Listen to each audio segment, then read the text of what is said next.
오늘 이 말씀은 주의 사자가 사가랴에게 나타나서 세례 요한의 출생을 알려주는 그런 내용입니다. 이 사가랴는 5절에 보면 아비야 반열에 속하는 제사장입니다. 그의 아내 엘리사벳 역시 제사장 아론의 그 자손이었습니다.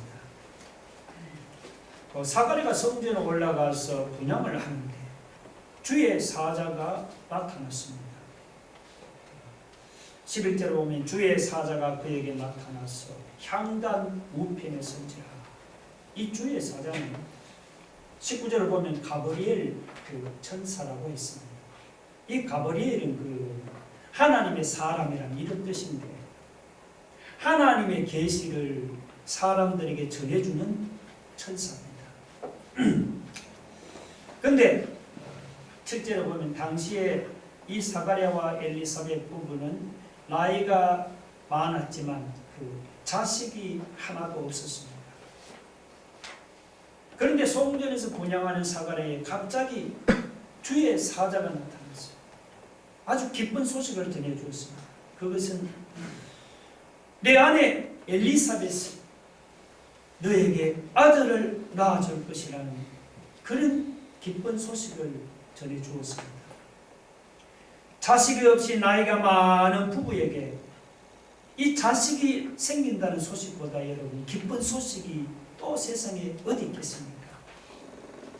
자, 그러면은 도대체 사가랴와 엘리사벳 부부가 어떤 사람이었기에 주의 사자가 그들에게 나타났어 이런 기쁜 소식을 전해주었을까요?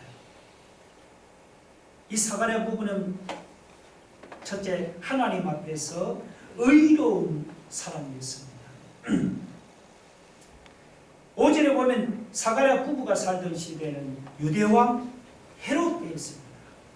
이 5절의 유대왕 헤롯은 그 헤롯 왕 중에도 특별히 헤롯 대왕입니다. 그는 유대인이 아니고 에돔 사람으로 아주 폭군으로 유명했습니다.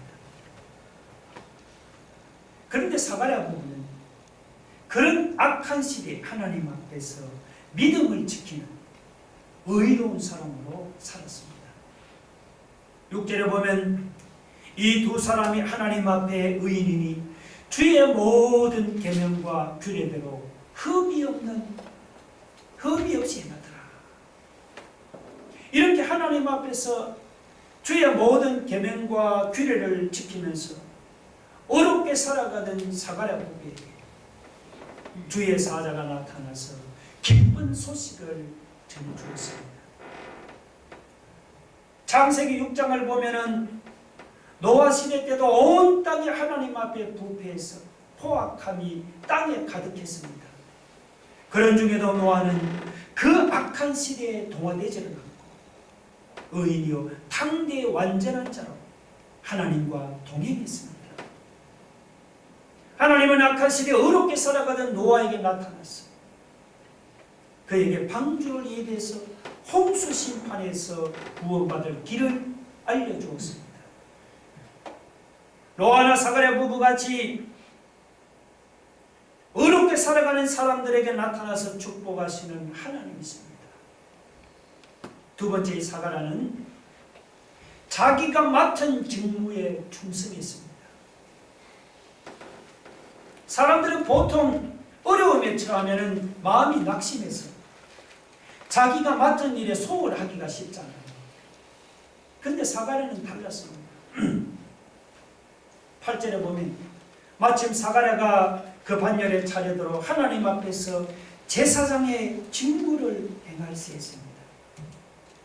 사가랴는 자식이 없는 상황에서도 그는 낙심하지를 않고 하나님 앞에서 그가 받은 제사장의 직분을 충실하게 잘 감당했습니다. 그런 사가랴에게 주의 사자가 나타나서 아들을 낳을 것이라는 이런 기쁜 소식을 전해주었습니다. 여러분, 사가랴는 자식이 없는 그런 어려운 상황에서도 낙심하지를 않고 자기가 맡은 직분에 충성을 하다가 주의 사자를 만나는 이런 축복을 받았습니다. 사도행전 18장을 보면은 사도 바울이 고린도 지방에서 복음을 전하다가 유대인들로부터 많은 비방을 당하고 많은 박해를 당했습니다. 그래도 바울은 낙심하거나 두려워하지 않아요.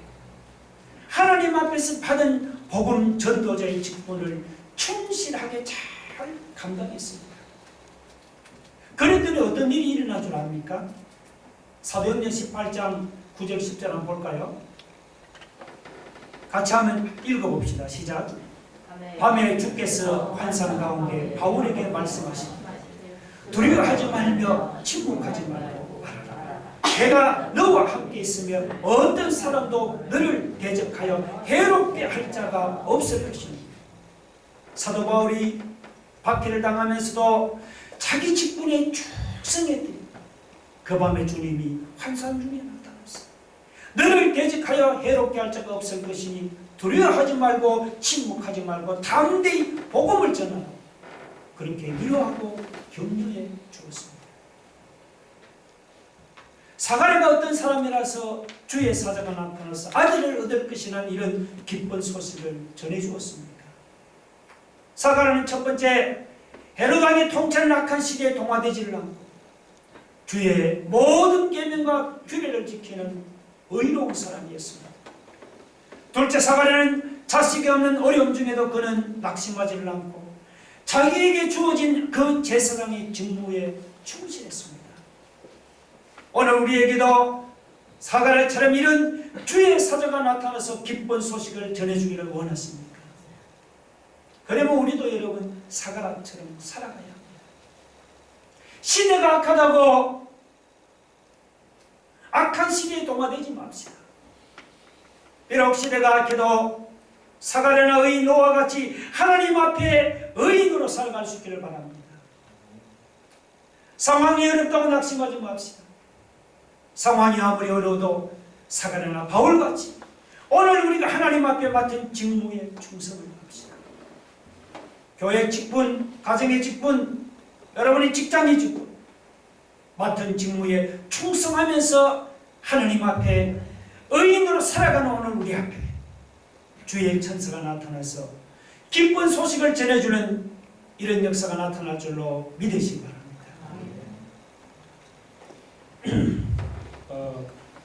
이 이스라엘의 제사장 제도는 다윗 시대에 정리되었습니다.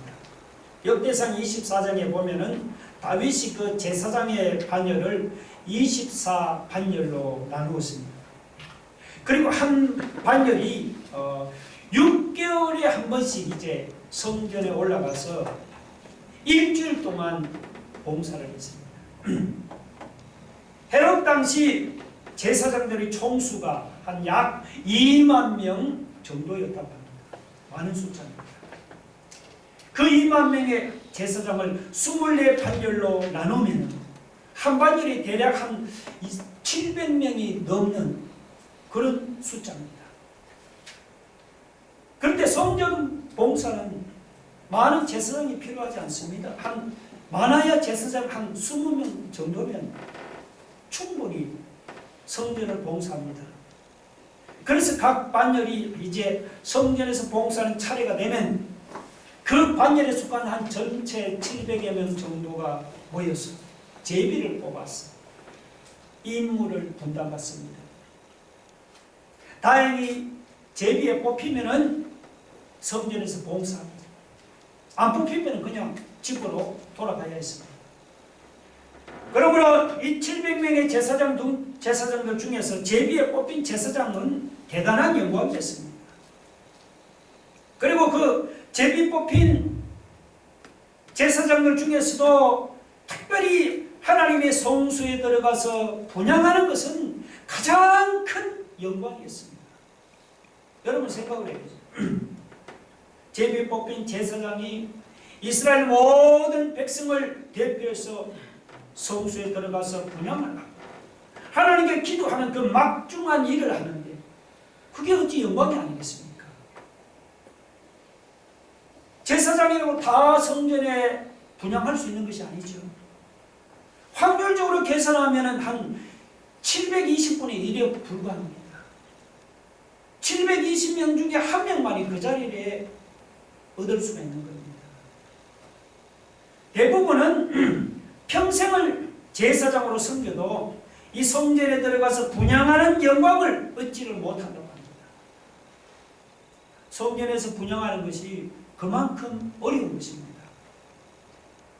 그런데 아비야 판결에 속하는 700명이 넘는 제사장들은 모여서 제비를 다 뽑았는데 사가랴가 그 중에서 성전에서 분향하는 영광을 얻게 됐습니다. 그런데 본문은 이런 영광스러운 장면을 그냥 한 절로 아주 짤막하게 언급하고 있습니다. 13절 보세요. 제사장의 전례를 따라 제비를 뽑아 주의 성전에 들어가 분향하고 있습니다. 제사장의 그 전례를 따라 700명이 모여서 제비를 뽑았더니 그 중에 사가랴가 당첨이 되어서 성전에 들어가서 분향을 하게 되었다는 것입니다. 그런데 이스라엘 백성들은 사가랴가 제사장으로 뽑히는 것을 보고 거기에 어떤 특별한 의미를 두지를 않았습니다. 그냥 아비야 반열 중에서 금년에는 사가랴가 제사장으로 뽑혔나 보다. 운이 좋아 당첨되었나 보다. 이렇게 생각했을 뿐입니다. 사람들은 그 분향하는 자리에 뽑힌 사가랴가 어떤 사람인지 몰랐습니다. 사람들은 사가랴가 어떤 제사장인지 거기에는 별로 관심이 없었습니다. 그런데 하나님은 달랐습니다.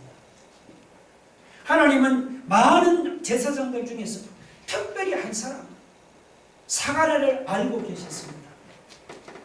하나님은 당시 타락한 사람들 중에서 특별히 경건하게 믿음 생활을 하는 의로운 한 사람, 그 사가랴를 알고 계셨습니다.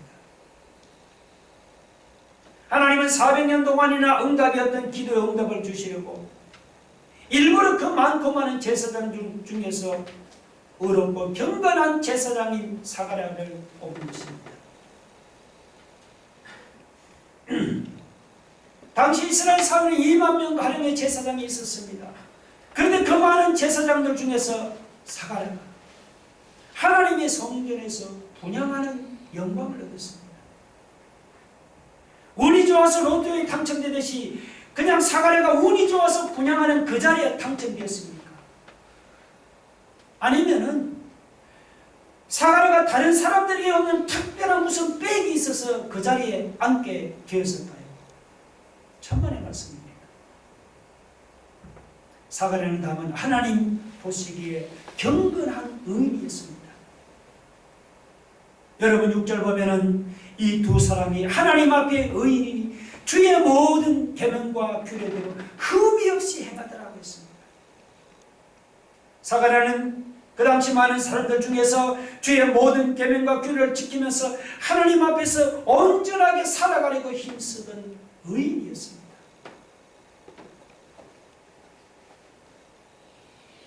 사가랴 당시 유다는 헤롯 왕이 다스리던 그런 아주 타락하고 악한 시대였습니다.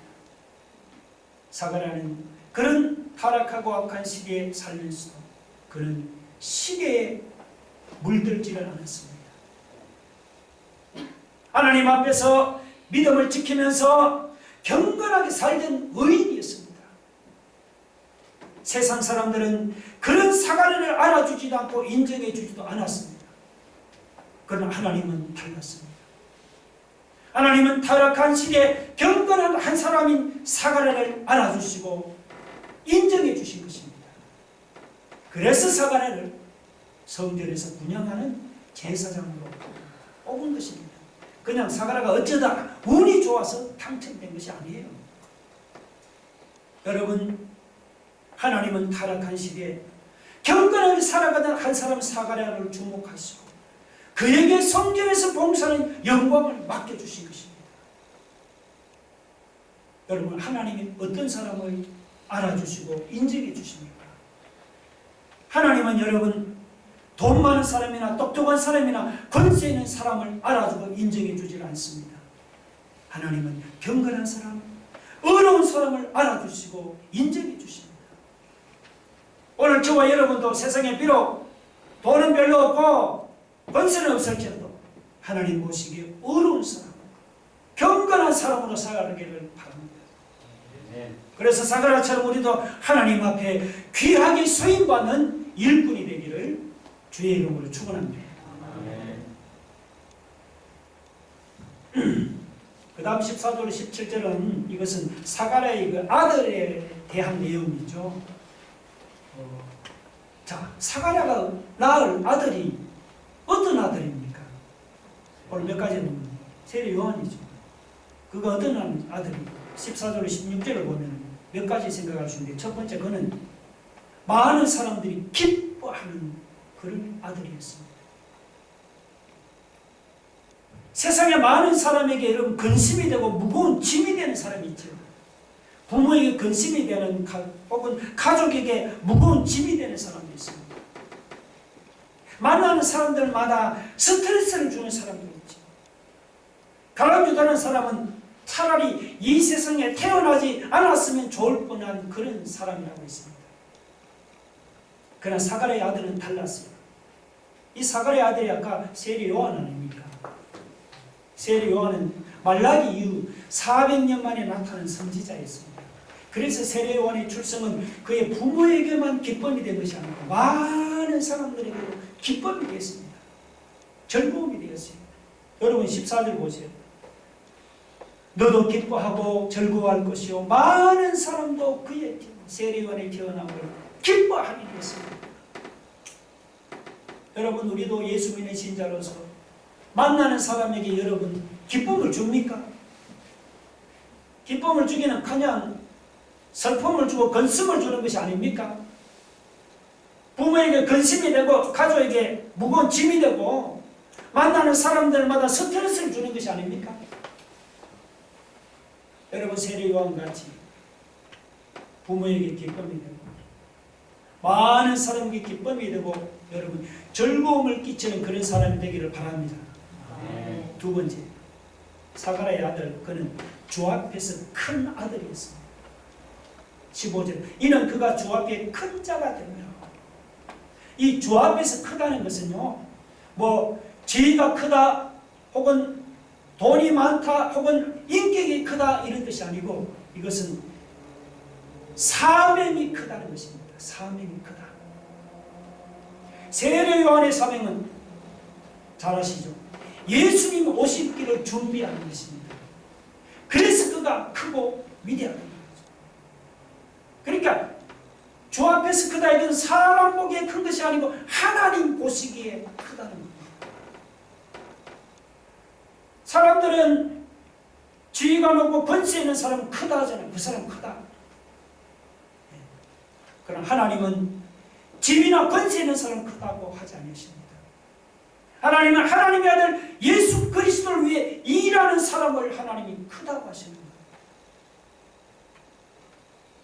세례 요한은 세상적으로는 지위도 없고 권세도 없었습니다. 그러나 그가 예수님이 오실 길을 준비했으니 세례 요한은 진정으로 주 앞에서 큰 자였습니다. 우리도 이 다음 하나님 앞에 설 때 하나님 앞에서 우리가 큰 자라고 인정받아야 안 되겠습니까? 예. 그러면 여러분 세상 돈이나 지위나 부귀 영화를 위해서 할 것이 아니고 예수님을 위해 살고 여러분이 하나님이 주신 사명을 위해서 살아가기를 바랍니다. 그런 사람은 세상에서는 비록 보잘것없을지라도 하나님 앞에 설 때 주 앞에서 큰 자라고 인정받을 줄 믿습니다. 또한 사가랴의 아들은 그는 하나님 앞에 구별된 아들입니다. 여러분 15절 보세요. 또 포도주나 독한 술을 마시지 아니하며 모태로부터 성령의 충만함을 받아.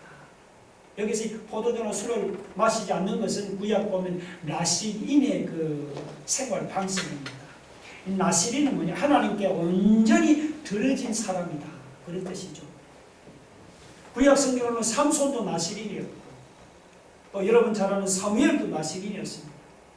그런데 사무엘은 그 나실인의 사명을 끝까지 잘 감당했지만 삼손은 중간에 여자에 빠졌어요. 그 나시린의 사명을 끝까지 잘 감당하지는 못했습니다.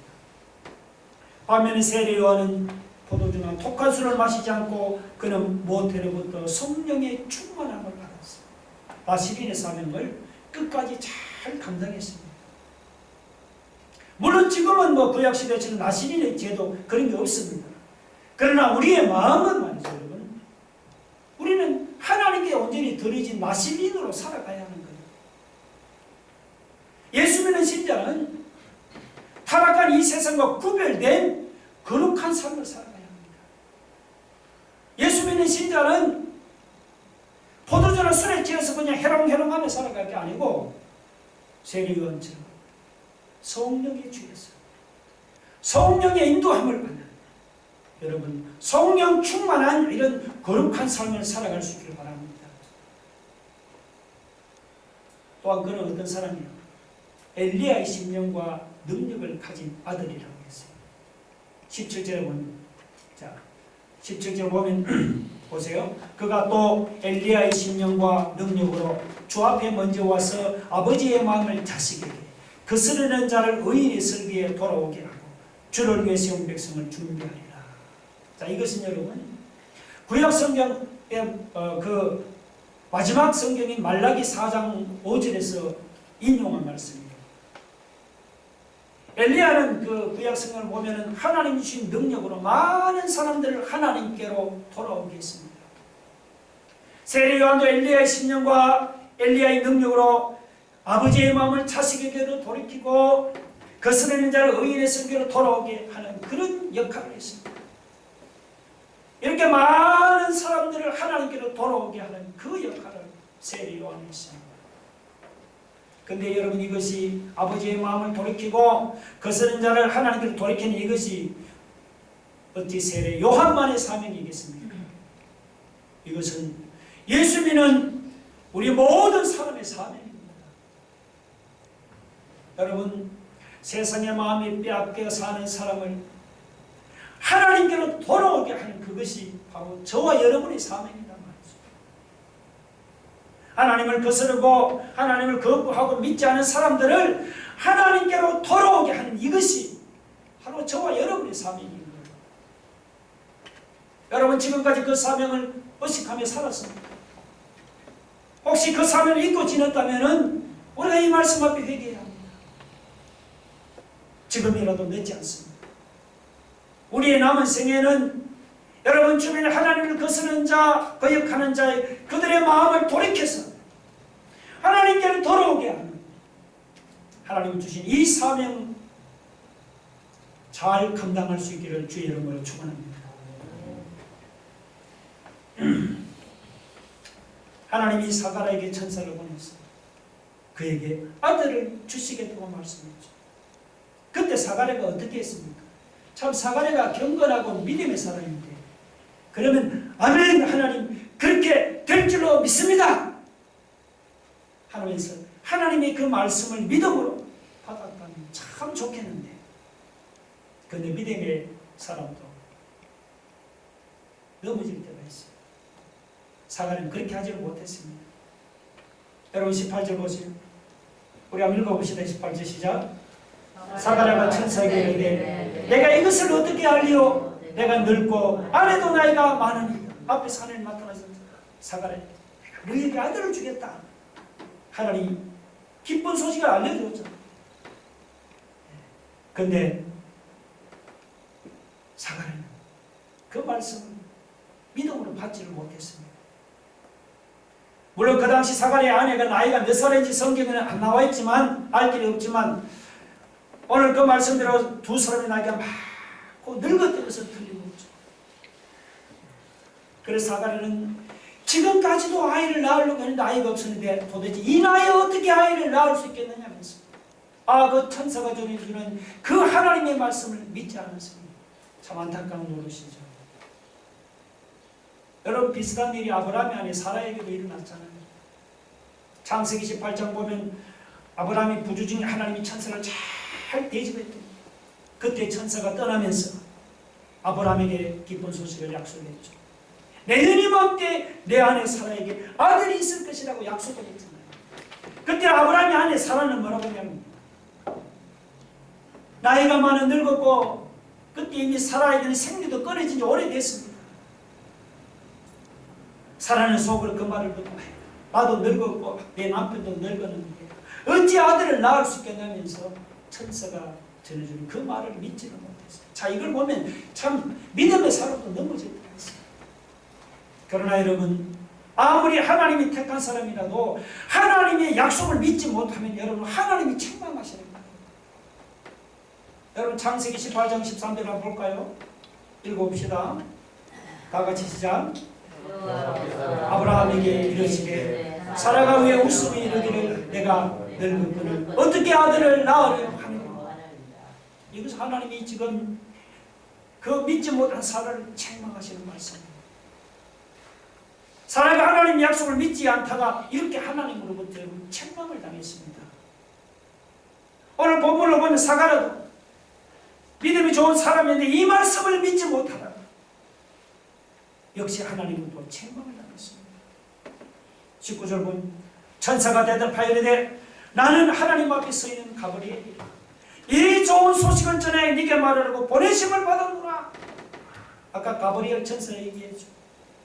가브리엘은 하나님의 계시와 소식을 전하는 천사입니다.